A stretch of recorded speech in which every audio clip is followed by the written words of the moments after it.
guys, good morning. Wala muna tayong fishing ngayon.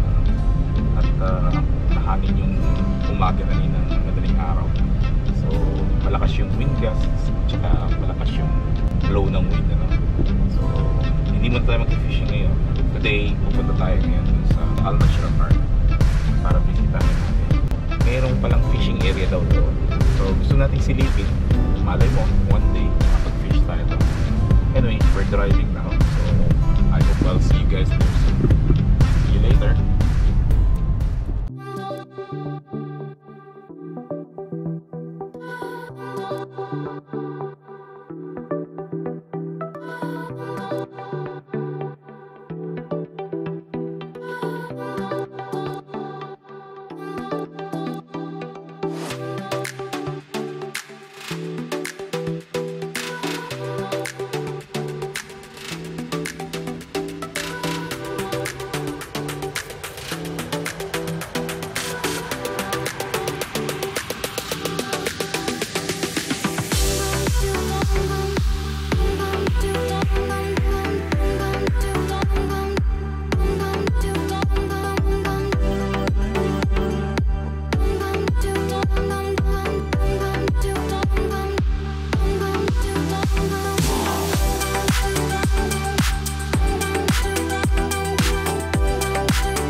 Hey, good morning again guys. Dito tayo ngayon sa may Almachira Park. Ito yung dinaanan natin, ano? Tayo papasok. Dito sa may tabing kalsada lang tayo mag-park. Today is Friday, November 29, 2024. May mga portions pa ng park na hindi pa tapos. Ayan, story na ito. It's a good time to walk here kasi winter na, no? Kahit bandang 10:30 na ngayon actually. Malamig yung hangin at saka hindi masyadong mainit sa balat. Pasyalan natin. Pinabalitaan ko may fishing area dito.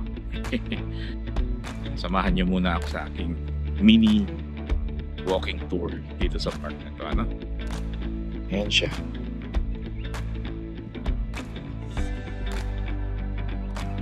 Mas ma-appreciate nyo yung place na to kung nandito kayo. Hindi siya ganun kalakihan, pero napakaganda ng peacefulness dito, ano? Well, it's Friday, kaya hindi pa masyado naglalabasan yung mga ibang tao kasi prayer time maya-maya, 10:30 na eh. I guess may mga bike parking din dito. Hindi pa nga lang tinanggal yung mga plastic kasi medyo bago pa lang yung place. Meron silang artificial lake dito. Uy, ang sarap mag-fishing siguro sa ilalim na, no? Ilalim na tulay. May fence dito sa may tabi. Sa mga chikitings dyan na tumatakbo. Baka sana naman eh walang ganung mga bata na mahulog dito. Well, hindi naman kasi secure naman ng fence na to. Yan, oh, ganda ng lake. May mga mini buoys din. Red, green. I think may intention sila na may mga maliliit na bangkari. Kung mapapansin nyo, merong stairs doon. Ano? At medyo shallow yung water dito. Ayan, oh.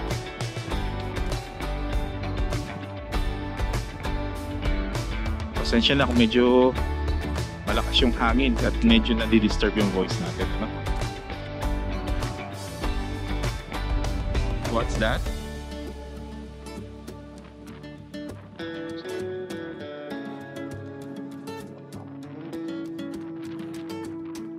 Ba tayo? Tignan natin.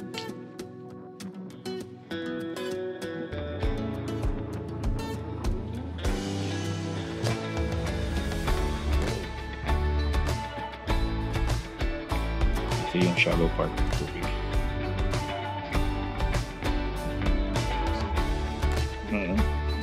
think ginawa talaga nila to para may mga pumuntang mga tao sa baba. Tanungin natin yung security guard afterwards kung pwede mag-fish dito, ano? Or kung nasaan yung fishing area. Hey, we met Calvin here at the Nature Park. So we're in a fishing area, and Calvin told me that the park isn't officially open yet. So if you're trying to fish here, don't do that yet until it's officially open. Thanks for telling me, Calvin.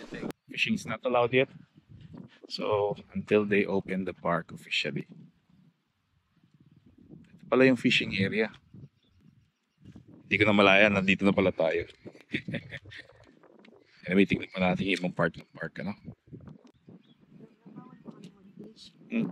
Hindi pa pala pwede mag-fish, ano? So, tinanong natin yung isang security guard na nakausap natin doon. Hindi pa raw pala officially open yung lugar na to. Pero, hindi naman nila binabawalan na pumunta kayo rito. Wala namang problema. Yun nga lang, hindi pa raw open yung mga ibang amenities, ano? Pati na rin yung fishing area. So, hindi pa. Medyo maghintay-hintay pa tayo. Pero kung gusto nyo pasyalan, walang problema. Although, yung ibang playground tulad ng makikita nyo sa kabila, sa kabila ito, pwede nilang gamitin. Unless, nakabalot pa siya. Pero sa puntahan pa rin ngayong winter. So, kung may mga plans kayo na mag-ikot-ikot, maganda yung lugar.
So we're approaching dun sa isa sa mga playground dito, ano. So yeah, ayan yung park. Laki ng mga flowers. It's not yet finished. They're still installing the synthetic rubber flooring. Akyat tayo.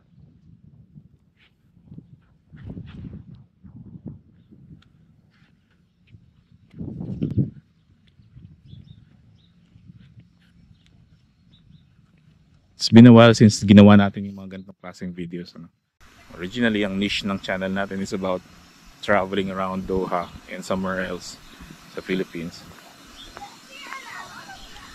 Pero lately, wala naman kasi masyadong puntahan yung Doha. Let's admit it, eh. Wala naman talagang pasyalan masyado rito, eh. Most of the places here are usually artificial or man-made. Kita niyo yun doon sa malayo.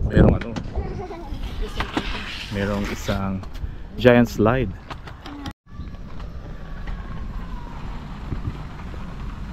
We're back on the main road pala kapag umakyat ka rito. So I guess it's a small park lang talaga. Kasi nandito na tayo sa taas, eh. It's a small park here at the Kitayafan Island. Ito yung inakyatan natin kanina. tingnan pa natin yung ibang part ng park, no?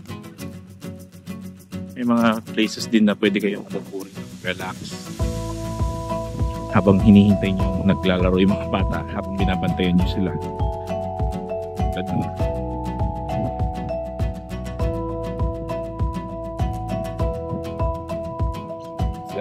Bird Calabash na to. Pinaparinggan ako nun fishing area. May mga signages dito sa kabila din. Yung nakasama natin yung si Kelvin, yung isa sa mga security personnel. Ito, maganda rito.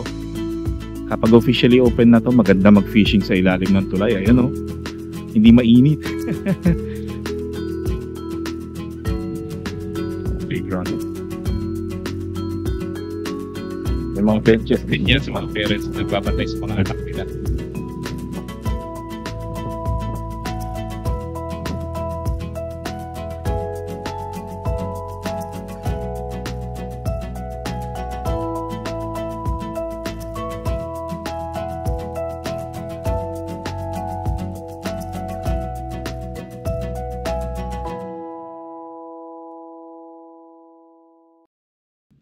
Ang presko dito sa ilalim ng tulay. Nag-i-echo pa. Chitae! Ganda lalaki! Ulo! Sinungaling! Pangit! Pangit!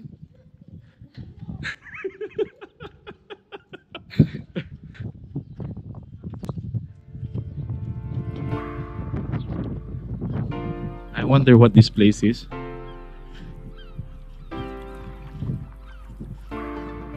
Marami pa tayong hindi alam dito.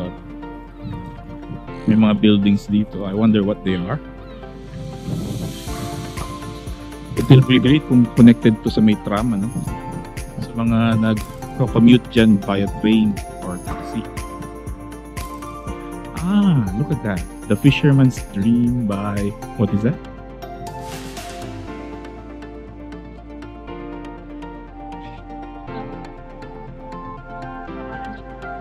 Yeah, it's meant for fishermen, yung mini stage dito.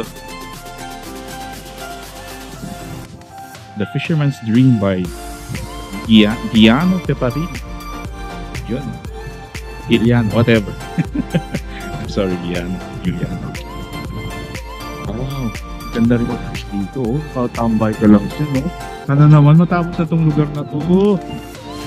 Sarap mag-fishing dito sigurado, tsaka magtambay, tsaka panoramic natin,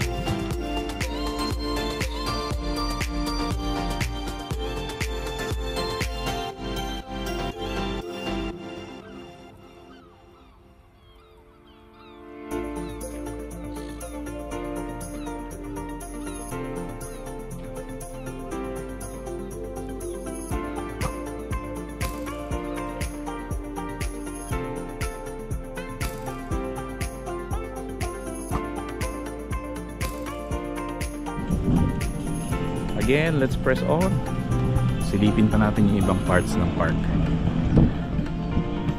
Halos solo natin yung park, walang mga tao Ilan lang yung mga nandito.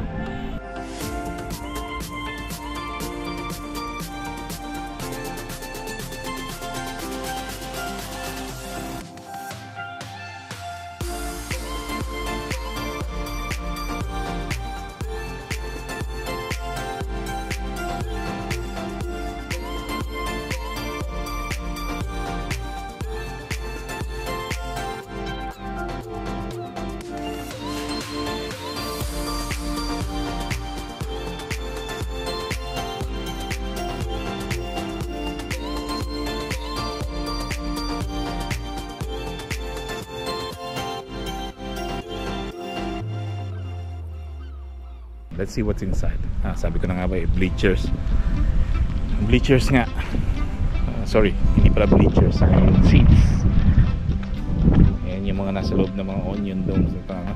Mga tambayan, upuan. Ayan yung tinignan nating fishing area kanina. Yung nakita natin kanina doon. I think maglalagay sila ng ganito din. ng isang dock para sa mga fishermen. Ano? Is that called the dock? Ay, hindi ko alam eh. Parang pier. Parang alam mo yung mga nagpi-pier fishing.